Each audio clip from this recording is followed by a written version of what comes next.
Hai, selamat datang di Vanya Stories. Di sini saya akan membahas true story, missing people, dan kisah-kisah menarik lainnya yang ada di internet.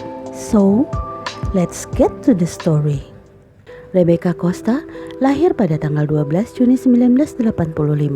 Dia tinggal di Medford, Long Island, New York bersama ibunya Barbara dan ayah tirinya Larry. Rebecca bekerja sebagai asisten perawatan kesehatan di rumah, sehingga dia pergi ke rumah-rumah manula dan orang-orang berkebutuhan khusus untuk memandikan mereka, memakaikan pakaian, memberi obat, hal-hal seperti itulah. Dia sangat percaya diri.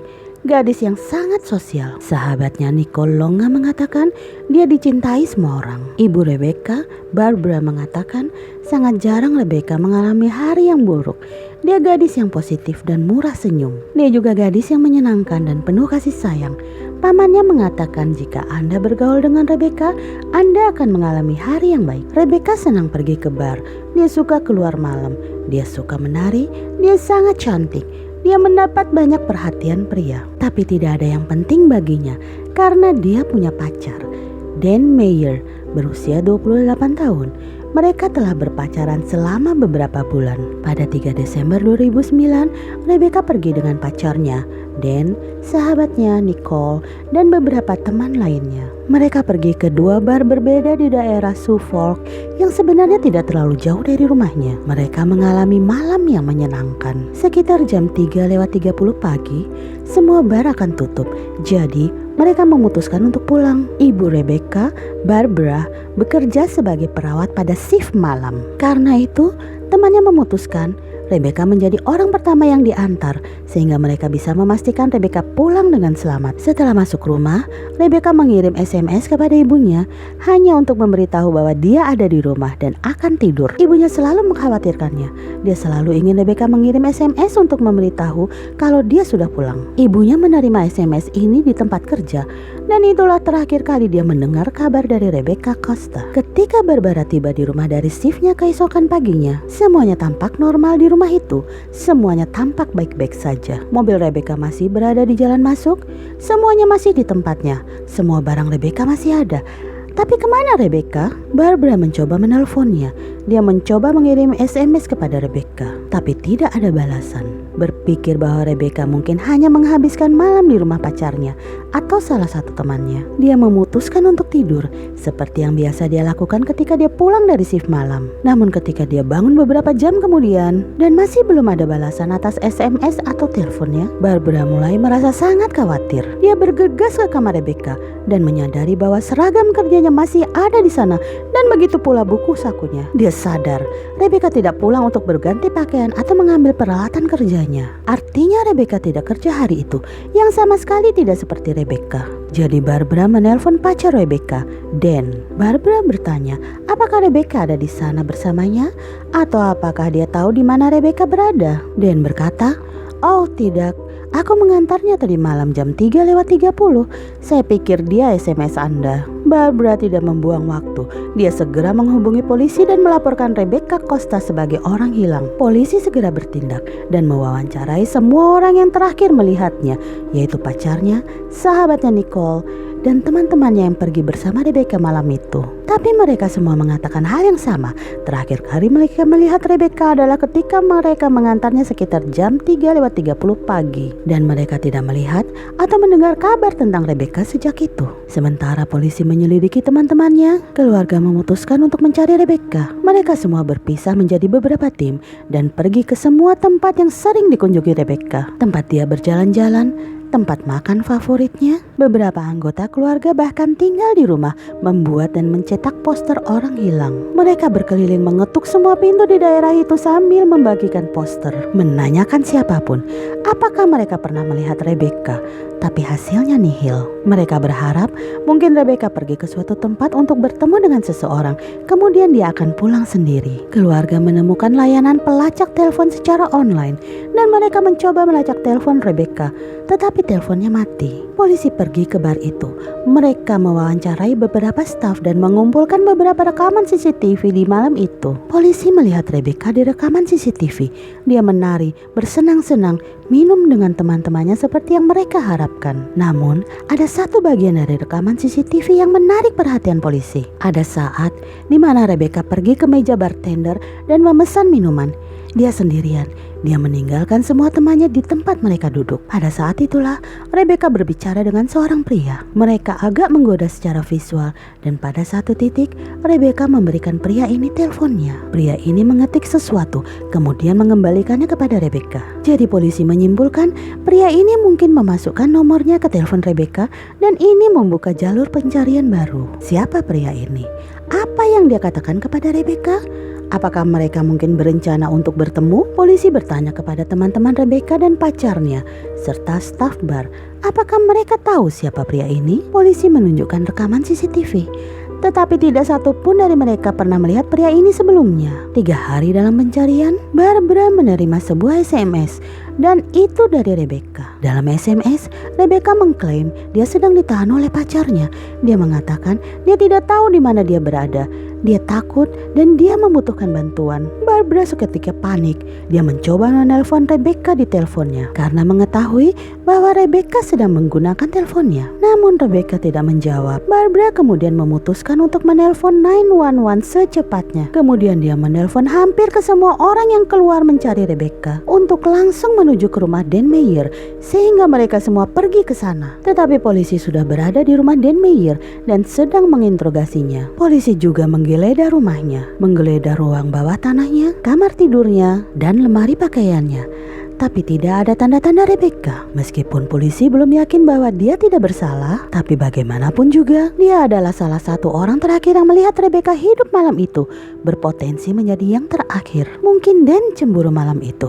Mungkin entah bagaimana, dia melihat atau mengetahui bahwa Rebecca telah menggoda pria lain di bar. Itu memberikan motif potensial mengapa Dan mungkin ingin menyakiti Rebecca. Barbara mengatakan dia bahkan tidak tahu harus berpikir apa saat ini. Dia mempercayai Dan dan dia tahu betapa putrinya mencintai Dan. Tapi semua bukti sejauh ini mengarah ke Dan dan Rebecca sendiri mengatakan bahwa dia sedang ditawan oleh Dan. Hanya beberapa jam setelah SMS pertama itu, Barbara menerima SMS lain dari Rebecca. Kali ini mengatakan Dan mengikatnya di ruang bawah tanah. Bahkan di bagian akhir SMS-nya tertulis dengan huruf kapital, "Jangan bilang Dan atau dia akan membunuhku." Seperti yang saya katakan sebelumnya, teman dan keluarga Rebecca telah mencoba melacak ponselnya pada layanan pelacak ponsel online. Dan mereka hanya bisa mendapatkan lokasi saat dia menggunakan ponselnya dan saat dia aktif. Jadi saat Rebecca mengirim SMS, mereka dapat melacak lokasinya.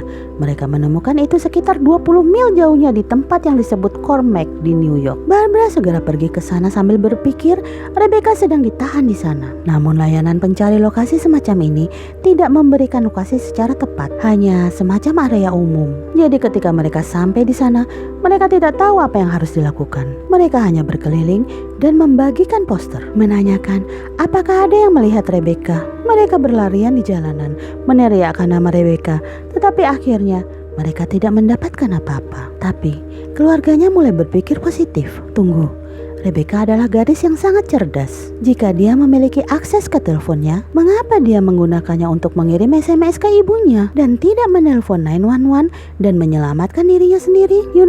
Mungkin dia dalam situasi di mana dia tidak bisa menelpon 911. Dia tidak bisa bicara, tapi dia bahkan tidak meminta ibunya untuk melakukan itu dalam SMS-nya. Tidak masuk akal. Seolah-olah SMS ini bukanlah dari Rebecca. Barbara bahkan pergi ke paranormal. Sudah beberapa hari sejak Rebecca hilang. Dan semua paranormal ini mengatakan putri Anda masih hidup. Dia hanya berada di tempat yang gelap saat ini, tetapi dia akan segera kembali dengan selamat dan sehat. 6 hari setelah Rebecca hilang, ditemukan sesosok mayat di Connecticut, sekitar 85 mil jauhnya. Tubuhnya adalah seorang wanita muda dan dimutilasi secara mengerikan. Mayatnya akhirnya diidentifikasi sebagai milik Rebecca Costa berusia 24 tahun. Otopsi menunjukkan dia telah ditikam beberapa kali hingga meninggal. Luka fatal disebabkan tikaman yang langsung mengenai hatinya. Pelaku mencoba memastikan bahwa tubuhnya tidak akan teridentifikasi. Semua ujung jarinya putus.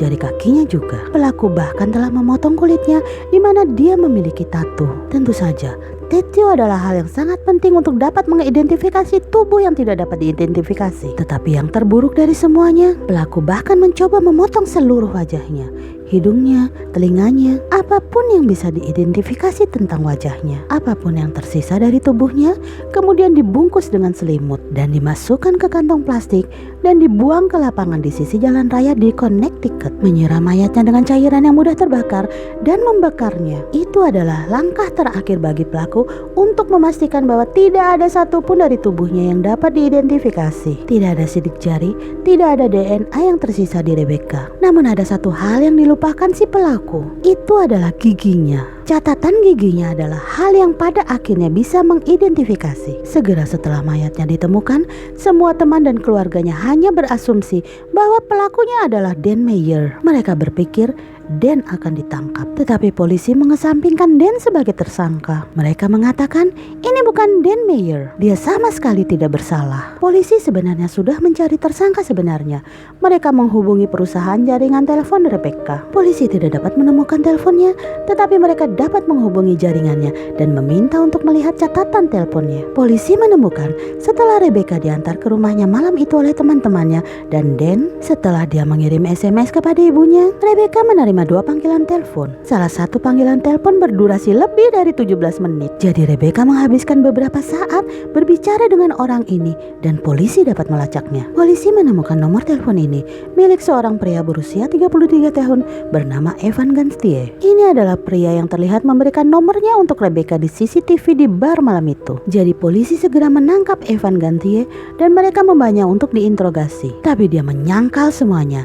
Dia bilang, "Ya, dia bertemu dengan Rebecca di bar malam itu." Tapi dia tidak ada hubungannya dengan Rebecca. Dia bahkan tidak tahu bahwa Rebecca hilang atau ditemukan tewas. Polisi tidak memiliki bukti khusus untuk mengatakan bahwa dia pelakunya, hanya bukti panggilan telepon. Karenanya, polisi harus melepaskannya sampai ada bukti nyata bahwa dia pelakunya. Tapi sebelum polisi melepaskannya dari kantor polisi, mereka mengambil swab DNA darinya untuk menguji terhadap bukti apapun yang mereka temukan di Rebecca. Sementara menunggu bukti DNA, polisi memutuskan untuk menggeledah baik itu rumah Gantier, garasi, dan mobilnya. Di rumahnya, polisi tidak menemukan apapun. Namun ketika mereka pergi ke garasinya, mereka menemukan bau pemutih yang sangat kuat. Garasinya tampak sangat bersih, seolah-olah baru saja digosok dengan cermat yang tidak sering dilakukan orang di garasi mereka. Ketika polisi mencari SUV-nya, mereka menyadari bahwa ini pasti orangnya. Ada darah di mana-mana di seluruh mobil. Gantier dibawa kembali ke kantor polisi untuk diinterogasi. Dia dihadapkan pada hasil penggeledahan ini dan kebetulan hasil DNA keluar. Akhirnya polisi memiliki bukti konkret. Salah satu sidik jari Evan Gantier ditemukan pada lakban yang dililitkan pada tubuh Rebecca Koster. Jadi sekarang polisi memiliki cukup bukti untuk menangkap dan menuntut Evan Gantier. Dalam interogasi kedua ini, Evan Gantier mengakui dia telah menelpon Rebecca malam itu dan mereka merencanakan untuk bertemu. Mereka mengatur agar Rebecca bermalam di rumah Gantier dan Gantier menjemputnya. Gantier berkata semuanya baik-baik saja dalam perjalanan ke sana. Namun waktu mereka tiba di rumahnya, Rebecca mulai merasa sangat tidak enak badan.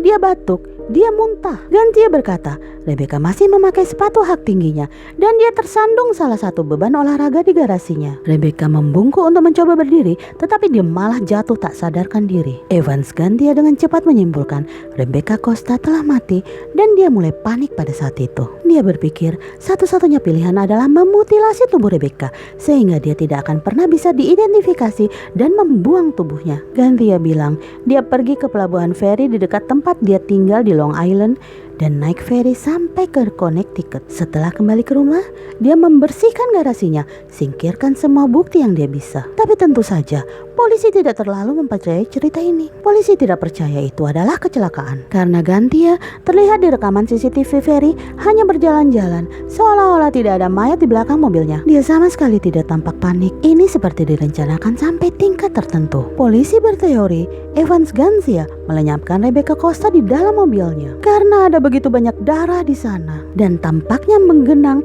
di bawah kursi penumpang dan di bagian tengah tempat cangkir berada. Sepertinya dia telah menikam Rebecca saat masih di dalam mobilnya. Polisi berteori dia membawa tubuh Rebecca ke garasi tempat dia memulai proses mutilasi. Motifnya masih menjadi misteri. Apakah mungkin dia mengharapkan mendapatkan seks dari Rebecca malam itu, tapi Rebecca berubah pikiran dalam perjalanan ke rumahnya? Atau apakah Evan Gantia berencana melenyapkan Rebecca selama ini?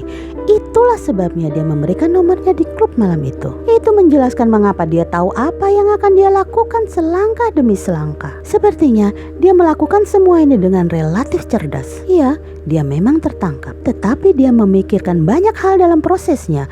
Mungkin dia sudah memikirkan hal ini secara detail sebelumnya. Tetapi bagian paling sakit dari seluruh kasus ini adalah SMS yang dikirimkan Gantia ke ibu Rebecca yang panik dan berduka, membuatnya percaya bahwa putrinya masih hidup di luar sana, di suatu tempat di mana mereka memiliki harapan untuk membawanya pulang dengan selamat. Apa tujuan dari pesan SMS tersebut?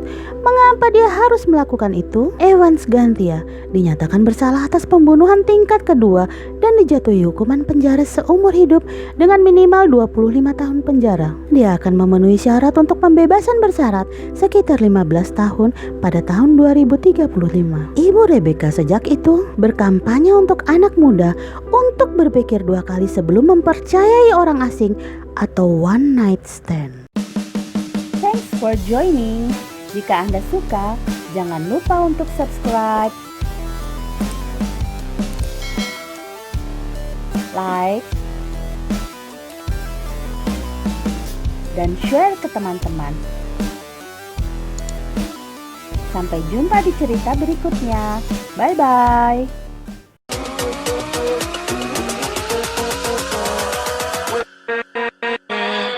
With